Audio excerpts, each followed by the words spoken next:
Bonjour à tous et toutes, chers compatriotes togolais et amis du Togo. Eh bien, je fais cette vidéo aujourd'hui pour vous faire le point d'une semaine très chargée que j'ai passée dans la capitale américaine à Washington pour essayer de faire le plaidoyer en faveur de la résistance des citoyens togolais contre le coup de force du régime dictatorial d'Enyasimbe au Togo. Alors, comme vous le savez déjà tous, Faure Gnassingbé a fait adopter une constitution par un parlement complètement illégitime, un parlement infesté de ses proches et de ses amis, et leur intention était tout simplement d'éliminer les élections présidentielles afin d'ôter aux citoyens togolais leur droit de lire leur président de la République. Ceci a été fait sans référendum, dans des conditions complètement illégales, dans le sens où le Togo se trouve dans une situation intérimaire et la Constitution l'exige dans l'article 144 qu'on ne peut pas faire de modifications constitutionnelles en période intérimaire. Et ça fait depuis décembre 2023, nous avons une assemblée dont le mandat a pris fin et nous avons aussi une cour constitutionnelle qui n'est pas à son compte étant donné que certains de leurs membres sont décédés et n'ont pas encore été remplacés.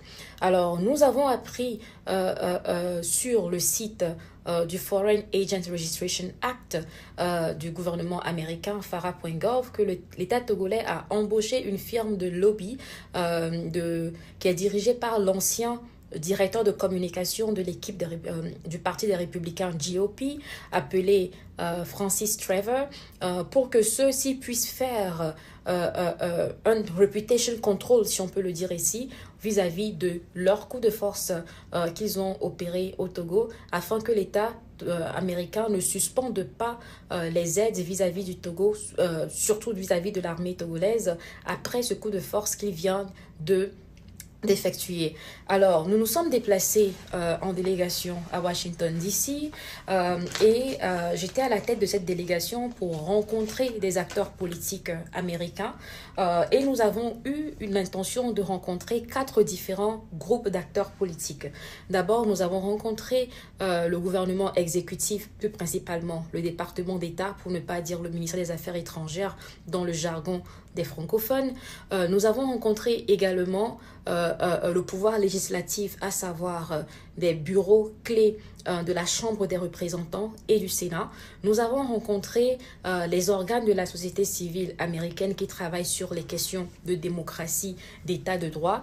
Et nous avons aussi rencontré les think tanks américains dont les rapports, les études menées informent la politique étrangère des États-Unis sur différentes questions. Alors, l'objectif, c'est de nous assurer que ces institutions ont une information émanant des forces vives togolaises qui sont contre ce coup de force pour que le langage que tiendra les lobbyistes embauchés par l'État togolais ne soit pas le seul qui leur est connu. Donc, il est important que nous ayons un narratif et que ces institutions qui, de par leur financement vis-à-vis de l'État togolais et des dirigeants togolais, les renforcent, puissent comprendre que ces actes nous sont nocifs et nuisent à la liberté des citoyens togolais à s'autodéterminer. Alors, nous avons rencontré au niveau de la Chambre des représentants le bureau qui porte sur les affaires étrangères et le bureau Afrique. Nous avons rencontré le bureau de la Congresswoman, Ilhan Omar. Elle est membre de la Chambre de la représentante et elle est membre du bureau Afrique de la Chambre des représentants. Elle est d'origine africaine elle-même, somalienne plus précisément. Nous avons rencontré également le bureau des affaires étrangères, la commission des affaires étrangères du département d'État.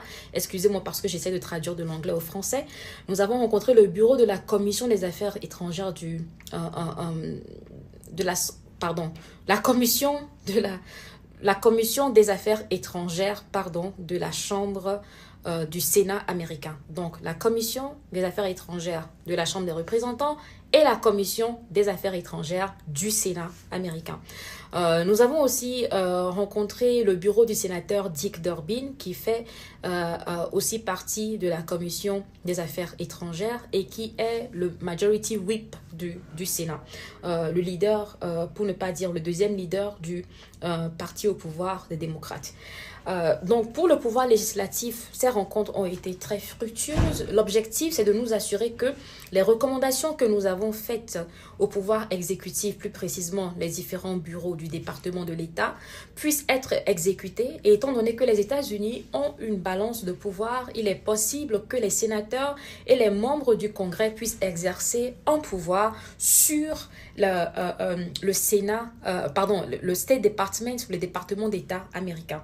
Donc, nous avons été bien reçus et nous étions surpris que ceux-ci étaient déjà informés de la situation du Togo, mais nous ont quand même manifesté un très grand intérêt et sont conscients que ce qui vient de se passer au Togo est totalement alarmant et va à l'encontre du respect des tests internationaux, mais même en l'encontre de l'avancée de la démocratie au Togo.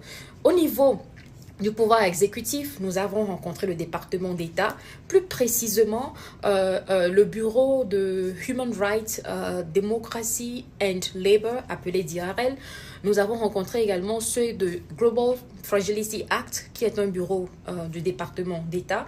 Et nous avons rencontré des membres du bureau Afrique du département d'État, pour ne pas dire le ministère des Affaires étrangères. Alors, qu'est-ce que nous avons demandé de ce ministère des Affaires étrangères américain? Nous avons d'abord demandé qu'il condamne ouvertement cet acte de violence faite contre le peuple togolais, qui est un coup d'État constitutionnel que Faure Gnassingbé a orchestré de façon unilatérale.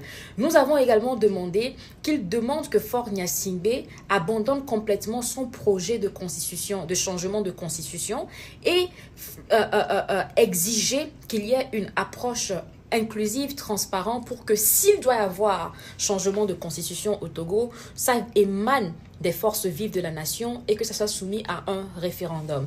Nous avons demandé également des sanctions ciblées contre les acteurs de cette forfaiture, à savoir les membres du Parlement togolais qui ont adopté cette constitution, ainsi que certains membres de l'exécutif togolais. En termes de sanctions, nous avons demandé qu'on mette une sanction sur l'obtention des visas, parce qu'il y a une loi américaine qui stipule clairement que des personnes qui pourvoient les processus démocratiques ne peuvent pas venir sur le territoire américain. Et donc, nous avons voulu qu'on mette en exécution cette loi en ce qui concerne les dirigeants togolais. Et nous avons demandé également que les aides qui sont fournies à l'État togolais par les États-Unis soient complètement suspendues, surtout l'aide aux militaires togolais, à savoir les programmes qui sont initiés pour renforcer l'armée togolaise. Nous avons également demandé de la part du département d'État qu'il lève rapidement, le plus tôt possible, l'interdiction de manifester pour que la liberté d'association des citoyens togolais soit respectée. Et nous avons demandé qu'ils exigent le plus tôt possible la libération des prisonniers politiques qui sont détenus au Togo depuis des années. Alors, ils nous ont écoutés. Nous allons continuer par mettre la pression avec les institutions législatives aux États-Unis et les organes de la société civile. Nous avons rencontré plus d'une dizaine d'acteurs de la société civile et des think tanks. Et donc, il y a un effort coordonné de la part de ces institutions à Washington pour appuyer le peuple togolais dans son élan de libération.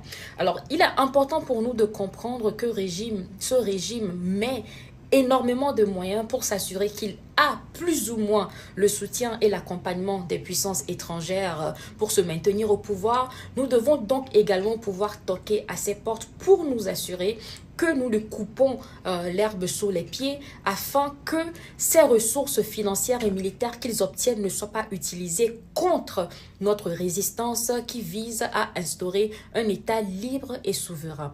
Sur ce, je vous remercie et je vous reviendrai si nous avons d'autres informations à passer. Merci.